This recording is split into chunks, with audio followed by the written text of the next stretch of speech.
ইংল্যান্ডের নতুন সাদা বলের অধিনায়ক হচ্ছেন বেন স্টোকস। হ্যাঁ, ব্যাপারটা সত্যি সুখবর।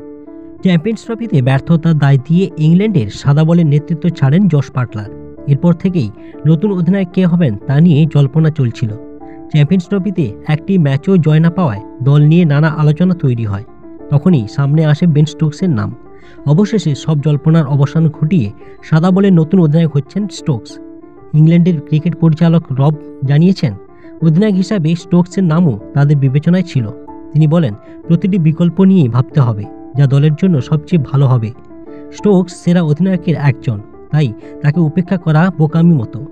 তবে স্টোকস 3 ফরম্যাটে অধিনায়কত্ব নেবেন কিনা তা এখনও নিশ্চিত নয়। ওয়ানডে ক্রিকেট থেকে অবসর নেওয়া স্টোকস 2023 ওয়ানডে বিশ্বকাপের আগে ফের দলে ফিরে আসেন। তবে এরপর সাদা পোশাকে খুব একটা দেখা যায়নি তাকে। এখন স্টোকসকে ইংল্যান্ডের সাদা বলের অধিনায়ক হিসেবে ভাবা হচ্ছে।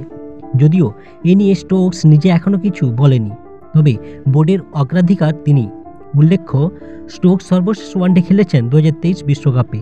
2022 টি-20 বিশ্বকাপের ফাইনালে 50 করে দলের শিরোপা জয়ে ভূমিকা রাখার এই সংস্করণেও আর খেলেনি। এখন তিনি আবারও সীমিত ওভারের নেতৃত্বের দায়িত্ব নিতে চলেছেন।